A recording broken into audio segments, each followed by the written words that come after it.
الرحیم۔ ہمارے سامنے کتاب الرحیق المختوم صفحہ نمبر 115 کھلا ہوا ہے۔ عنوان جس پر ہماری بات پچھلے سبق میں رکی تھی یہ کہ پیارے نبی صلی اللہ علیہ وسلم نے حق کا واشگاف یعنی کھلے لفظوں میں اعلان فرمایا تو مشرکین کا کیا رد عمل ہوا۔ ایک بے چینی، ایک پریشانی کی صورت مشرکین میں پیدا ہو گئی، لیکن ان کے سامنے مشکل یہ تھی کہ جو شخصیت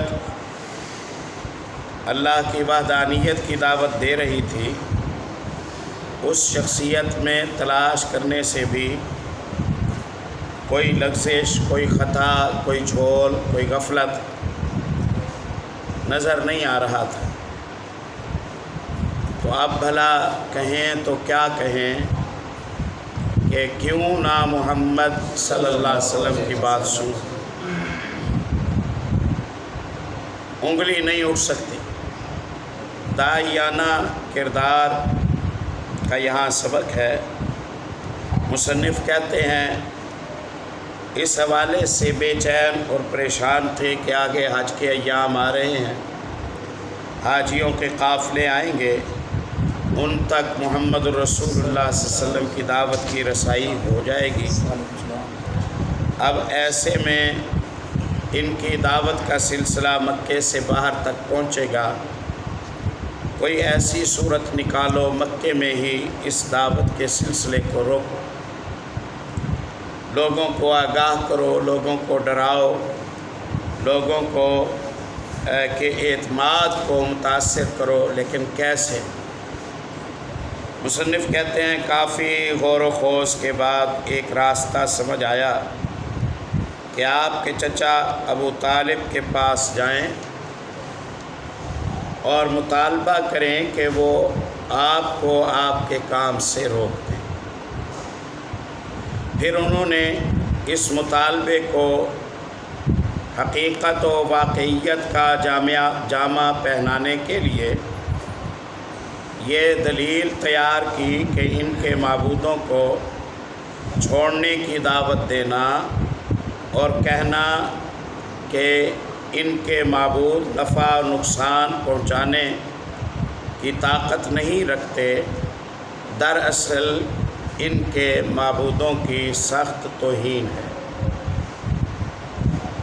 ہم یہ سمجھتے ہیں، انہوں نے کہا، کہ یہ تو ہمارے معبودوں کو گالی دینا ہے اور یہ ہمارے آباء و اجداد اور ہمارے بزرگوں کو احمق اور گمراہ قرار دینا ہے۔ ہم یہ توہین آمیز دعوت برداشت نہیں کر سکتے۔ پھر ابو طالب سے یہ بھی کہا گیا کہ آپ بھی تو ہمارے دین پر ہیں، تو اپنے بھتیجے کو روکیے کہ وہ اس دعوت کے سلسلے کو روک دیں۔ یہ معاملہ طے ہو گیا۔ ابو طالب کے پاس ایک وفد پہنچا۔ امام محمد ابن اسحاق کہتے ہیں اشراف قریش کے چند آدمی ابو طالب کے پاس آئے اور بولے، اے ابی طالب، آپ کے بھتیجے نے ہمارے خداؤں کو برا بھلا کہا ہے، ہمارے دین کی عیب چینی کی ہے، ہماری عقلوں کو حماقت زدہ کہا ہے اور ہمارے باپ دادا کو گمراہ قرار دیا ہے، لہٰذا یا تو آپ انہیں اس سے روک دیں یا ہمارے اور ان کے درمیان سے ہٹ جائیں، ہم خود روک لیں گے، پھر آپ کوئی ناراضگی کا اظہار نہ کرنا، کیونکہ آپ بھی ہماری ہی طرح ان سے مختلف دین پر ہیں۔ ہم اس معاملے میں آپ کے لیے بھی کافی رہیں گے، آپ کی پریشانی بھی ختم کریں۔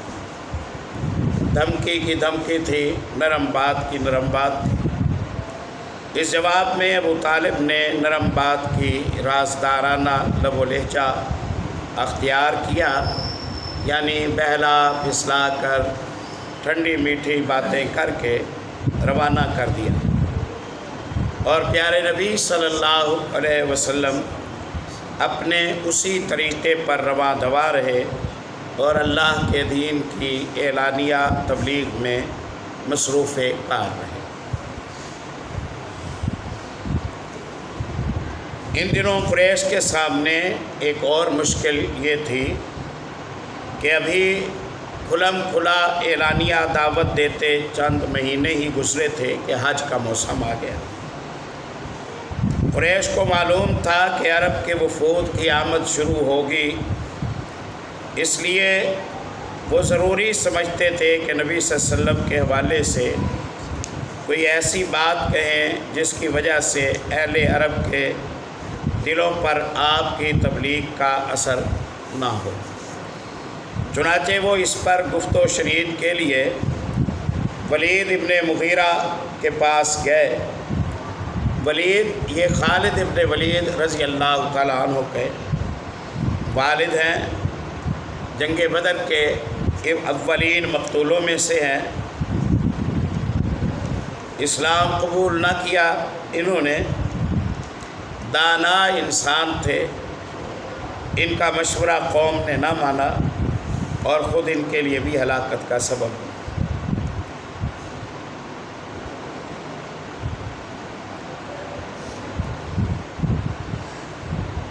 ولید ابن مغیرہ نے کہا، اس بارے میں تم سب لوگ ایک رائے اختیار کر لو، تمہاری آپس کی بات میں کوئی ٹکراؤ نہ ہو۔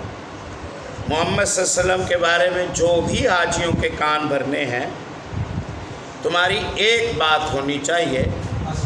ایسا نہ ہو کہ کوئی کچھ بات کہے اور کوئی دوسری بات کرے۔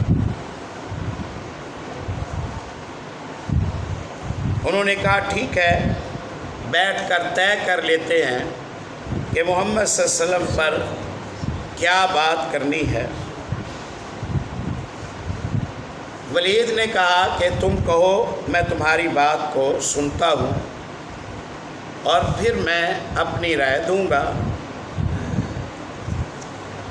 پہلی رائے یہ سامنے آئی کہ ہم محمد صلی اللہ علیہ وسلم کے بارے میں کہیں گے کہ یہ کاہن ہے۔ کاہن ہے، کاہن وہ شخص ہوتا ہے جو جادو کے ذریعے پیشن گوئیاں کرتا ہے اور علم غیب کا دعویٰ کرتا ہے۔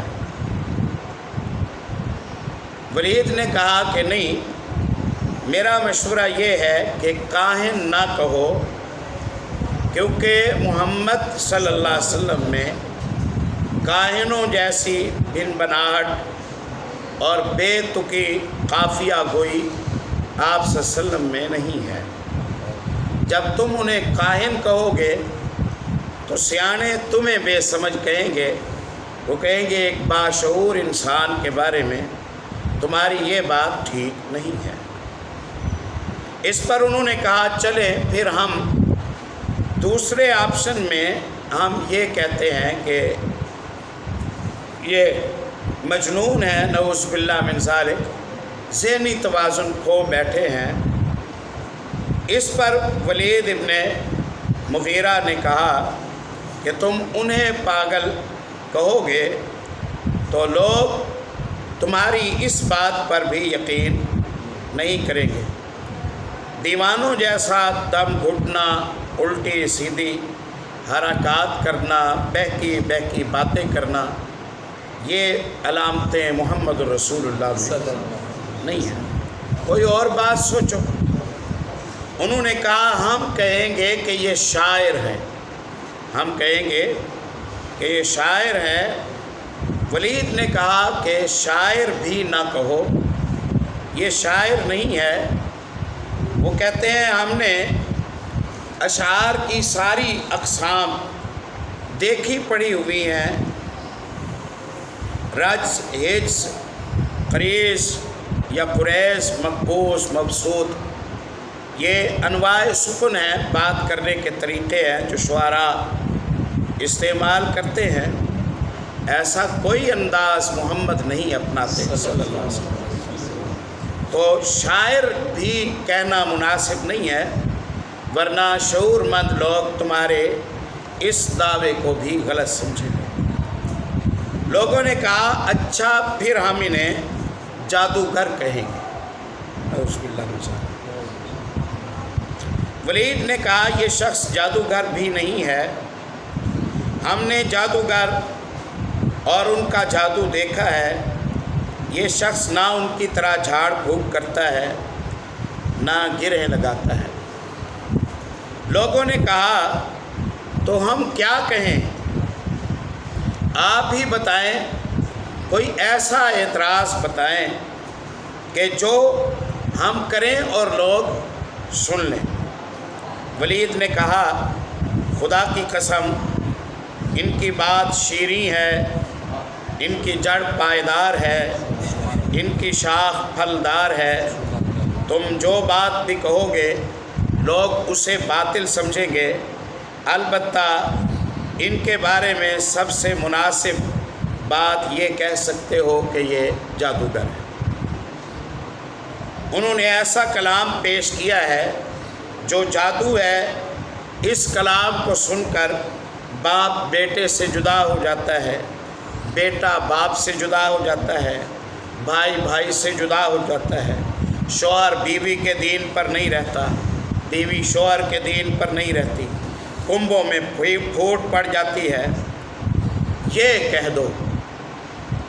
بالآخر اس بات پر اتفاق ہو گیا کہ ہم آپ صلی اللہ علیہ وسلم کو نعوذ باللہ ساحر کہیں گے۔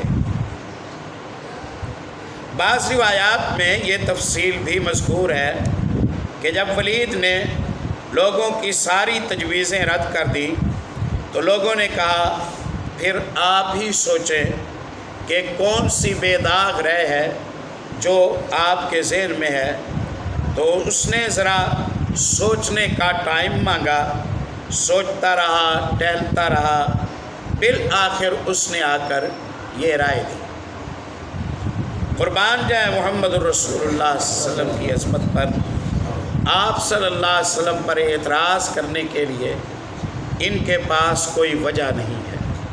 داعی جتنا با کردار ہوگا اتنی اس کی دعوت مؤثر ہوگی، اور اس کا خوبصورت طریقہ یہ ہے کہ سر و علن میں، مجمع میں اور تنہائی میں وہ اپنے آپ کو اتنا کلیئر رکھے کہ 50 سال بعد بھی اس کے کسی لین دین، اس کے کسی شرف شرافت، اس کے کسی معاملے کے حوالے سے کوئی پچھتائے نہ، کوئی انگلی نہ اٹھائے۔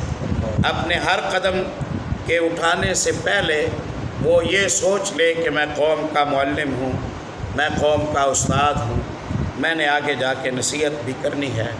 پیش نظر جب اس بات کو رکھے گا تو اپنے منصب کے تقدس کی حفاظت کرے گا۔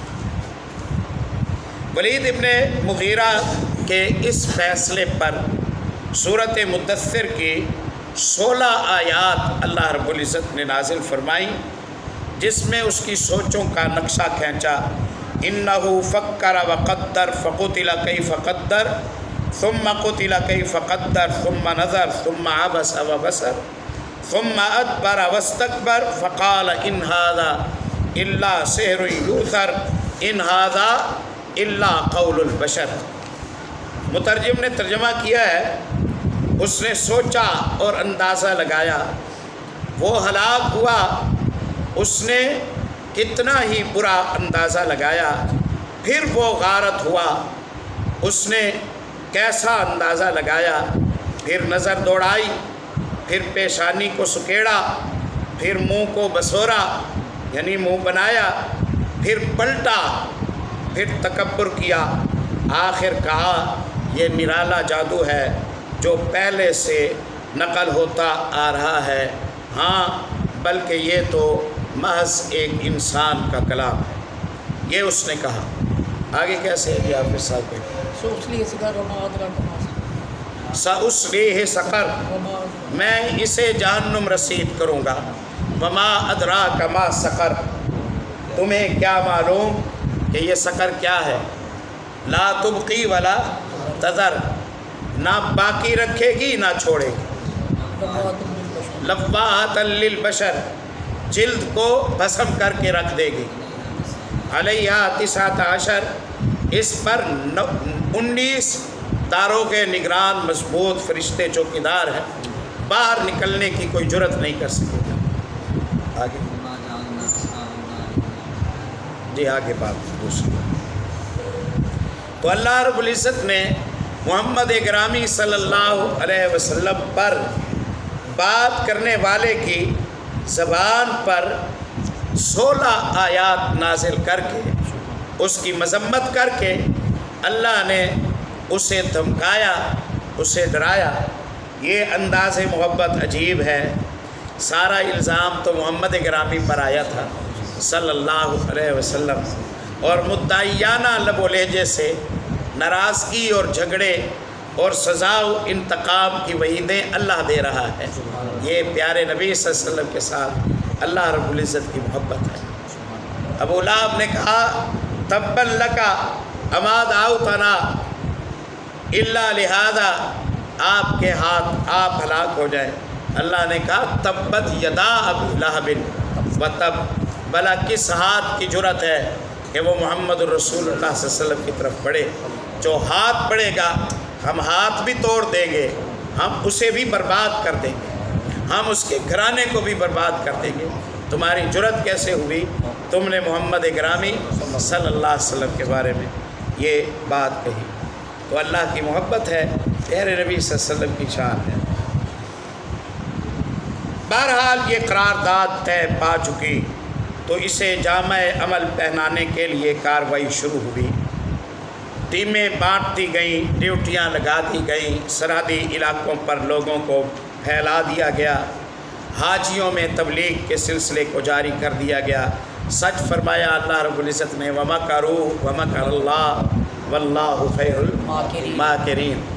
یہ لوگوں تک پیغام اسلام پہنچانے کے لیے اگر خرچے کا بوجھ امت محمد صلی اللہ علیہ وسلم پر ڈالا جاتا، اس وقت امت اٹھا نہ سکتی۔ اللہ نے غلامی اور چوکیداری کے لیے انہیں مقرر کیا، اعلان انہوں نے کیا، پھیلاؤ انہوں نے کیا، ایڈورٹائزمنٹ انہوں نے کی، تعارف انہوں نے کرایا، لوگوں کے لیے مسلمان ہونے کی راہیں اللہ رب العزت نے کھولی۔ انہی کی چال کو اللہ نے انہی پر پلٹ دیا، انہی کے خرچوں کے ذریعے اللہ نے دعوت محمد صلی اللہ علیہ وسلم کے پھیلاؤ کی راہیں کھول دی ہیں۔ بس ضرورت اس بات کی ہے کہ بندے کا اللہ پر سے بھروسے اور اعتماد کی کیفیت کم نہ ہو۔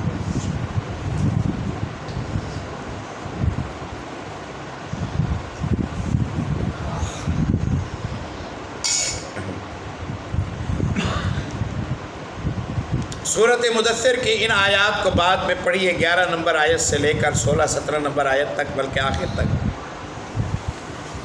اس میں کیا لب و لہجہ، کیا انداز، کیا فصاحت، کیا بلاغت، کیا بات، کیا وعید ہے، کس انجام کی طرف خبر دی جا رہی ہے۔ یہ 3 ہجری یا اس سے بھی پہلے کا واقعہ ہے، اور اس سے کوئی 12 یا 15 سال بعد جنگ بدر ہوئی۔ اس سے 12، 13، 14 سال بعد جنگ بدر ہوئی۔ بدر کی جنگ میں 70 مشرکین مارے گئے۔ قربان جائیں اللہ کے حلم پر، اللہ کے حوصلے پر، اللہ کی بردباری پر، کہ عین کمزوری کے ایام میں جو آیتیں نازل ہوئی ہیں ان میں یہ کلیئر اور واضح کر دیا گیا ہے کہ فتح بالیقین محمد الرسول اللہ صلی اللہ علیہ وسلم، اور جو راستے میں آئے گا، جو روڑے اٹکائے گا، اس کا نام و نشان مٹ جائے گا۔ یہ کلیئر خبر ہے، یہ کلیئر خبر ہے۔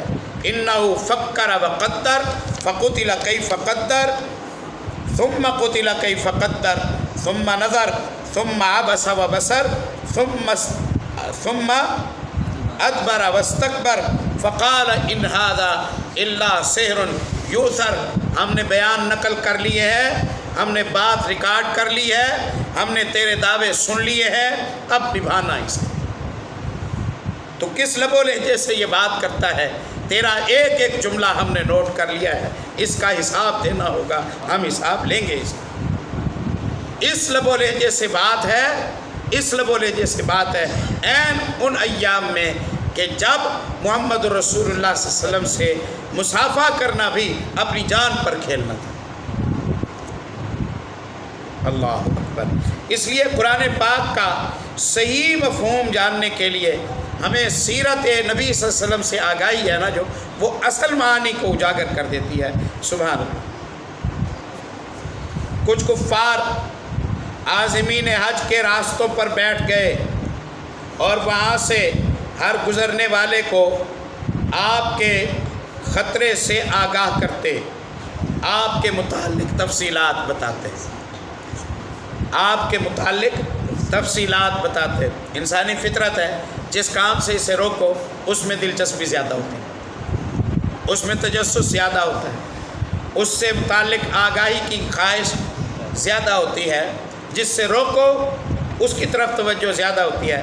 روکنے کا کام انہوں نے کر دیا اور لوگوں نے توجہ کرنا شروع کر دی، اور لوگوں نے توجہ کرنا شروع کر دی۔ آگے نتیجے ملیں گے انشاءاللہ، ہم پڑھیں گے کتنے ہی لوگ تھے جو ان کے پروپیگنڈے سے متاثر ہو کر مسلمان، ان کے پروپیگنڈے کی وجہ سے مسلمان۔ اللہ، اس کام میں سب سے زیادہ پیش بدقسمت انسان ابو لہب تھا۔ وہ حج کے ایام میں لوگوں کے ڈیروں اور اکاس مجنہ اور ذوالمجاز کے بازاروں میں آپ کے پیچھے پیچھے لگا رہتا تھا۔ 3 بازار لگتے تھے، ایک حاجیوں کے آنے کے راستے میں، ایک واپسی پر، اور ایک حج کے دوران بازار لگتا تھا۔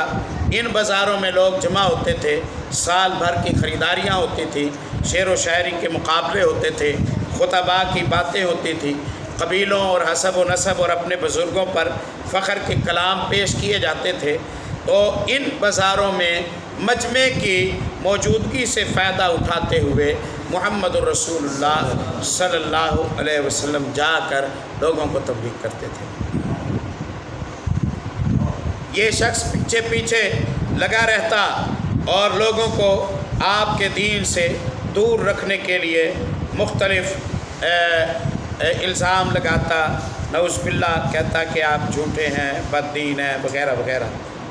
اس دوڑ دھوپ کے نتیجے میں ہوا یہ کہ لوگ اس حج سے اپنے گھروں کو واپس ہوئے تو ان کے علم میں یہ بات آ چکی تھی کہ آپ نے نبوت کا دعویٰ کر دیا ہے، اور یوں ان کے ذریعے پورے دیار عرب میں آپ کا چرچا پھیل گیا۔ اللہ اکبر۔ معاذ آرائی کے مختلف انداز۔ جب قریش نے دیکھا کہ محمد صلی اللہ علیہ وسلم کو تبلیغ دین سے روکنے کی کوئی حکمت عملی کارگر نہیں ہو رہی، تو ایک بار پھر انہوں نے غور و خوض کیا اور آپ کی دعوت کا قلع کما کرنے کے لیے مختلف طریقے اختیار کیے، جن کا خلاصہ یہاں مصنف نے یوں دیا ہے، میں نے نمبرنگ کی ہے۔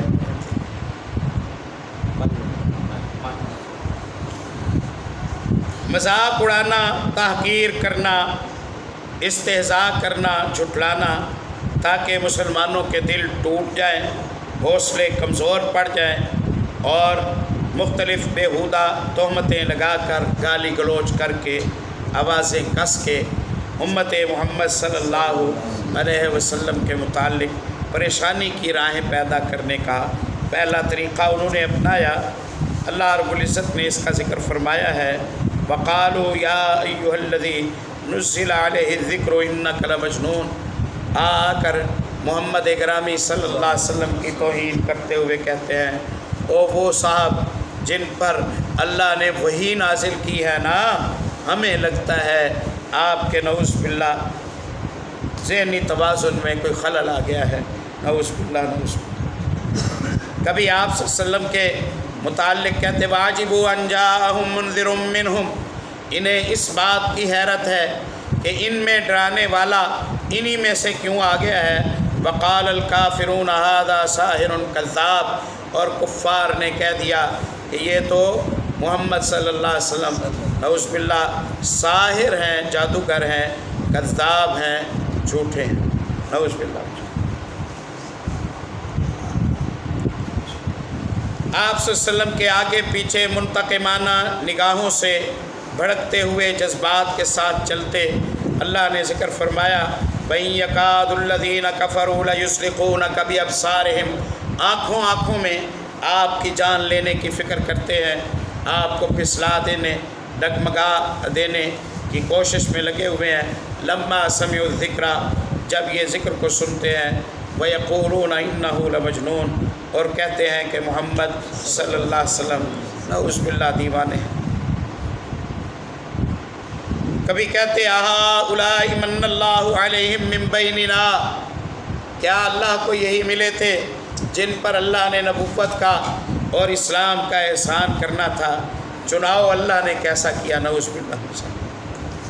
کبھی کہتے الیس اللہ بعالم بالشاکرین، قدردانوں اور معززین کا کیا نعوذ باللہ رب کو بھی تعارف نہیں ہے کہ اللہ نے انہیں چنا، نعوذ باللہ۔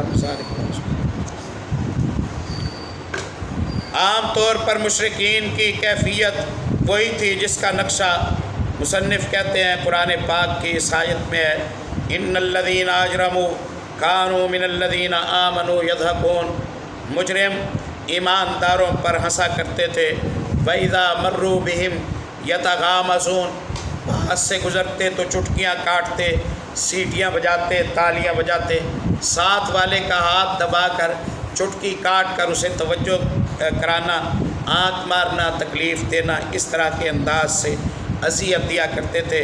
وَإِذَا انقلبوا إِلَىٰ أَهْلِهِمُ انقلبوا فَكِهِينَ، گھروں کو پلٹتے متکبرانہ انداز سے۔ وَإِذَا رَأَوْهُمْ، مسلمانوں کو دیکھتے، قَالُوا إِنَّ هَٰؤُلَاءِ لَضَالُّونَ، تو کہتے کہ لو یہ گمراہ ہیں، بھٹک گئے ہیں۔ وَمَا أُرْسِلُوا عَلَيْهِمْ حَافِظِينَ، دین کو بدل کر انہوں نے اچھا نہیں کیا، دیکھو کیا حالات ہو گئے ہیں، ان پر حفاظت کرنے والا بھی کوئی نہیں۔ یہ اللہ رب العزت نے نقشہ کھینچا ہے، جو حالات پیدا ہوئے، آپ کی تعلیمات کو مسخ کرنا، شکوک و شبہات پیدا کرنا، جھوٹے پروپیگنڈے کرنا، یہ بھی ان کے طریقوں میں سے ایک طریقہ تھا۔ آپ کی تعلیمات پر اعتراض، آپ کی شخصیت پر اعتراضات کرنا ان کا روز و شب کا وتیرہ تھا۔ کہتے ہیں اساطیر الاولین اکتتبھا فہی تملی علیہ بکرۃ واصیلا، کہتے تھے کہ محمد صلی اللہ علیہ وسلم کی بات پر کان نہ دھرو، قرآنوں کے قصے ہیں، لکھ انہوں نے لیے ہیں، جو صبح و شام ان پر لکھوائے جاتے ہیں۔ بندہ پوچھے ما کنت تخطہ بیمینک اذا لارتاب المبطلون، محمد صلی اللہ علیہ وسلم تو لکھنا پڑھنا بھی نہیں جانتے تھے، تو کون لکھوا جاتا ہے اور کون لکھتا ہے، کیسی باتیں کرتے ہیں۔ کبھی کہتے ان ھذا الا افک، یہ تو صاف جھوٹ ہے، افطراہ، انہوں نے خود گھڑا ہے، اعانہ علیہ قوم آخرون، دوسرے لوگوں نے مل کر ان کا ساتھ دیا ہے۔ کبھی کہتے انما یعلمہ بشر، انہیں کوئی انسان آ کر سکھا جاتا ہے۔ کبھی کہتے ما لہذا الرسول یأکل الطعام ویمشی فی الاسواق، ان رسول صاحب کو دیکھو، یہ ہماری طرح کھانا بھی کھاتے ہیں، بازاروں میں بھی چلتے ہیں، بھلا رسول ایسے ہوتے ہیں؟ اس انداز سے انہوں نے پیارے نبی صلی اللہ علیہ وسلم اور آپ کے ساتھیوں کے لیے عرصہ حیات کو مکے کی سرزمین پر تنگ کرنا شروع کر دیا۔ ہو گیا انشاءاللہ، یہاں سے ہم بات کو اگلے ہفتے کے سبق میں شروع کریں گے۔ سبحانک اللہم و بحمدک، اشہد ان لا الہ الا انت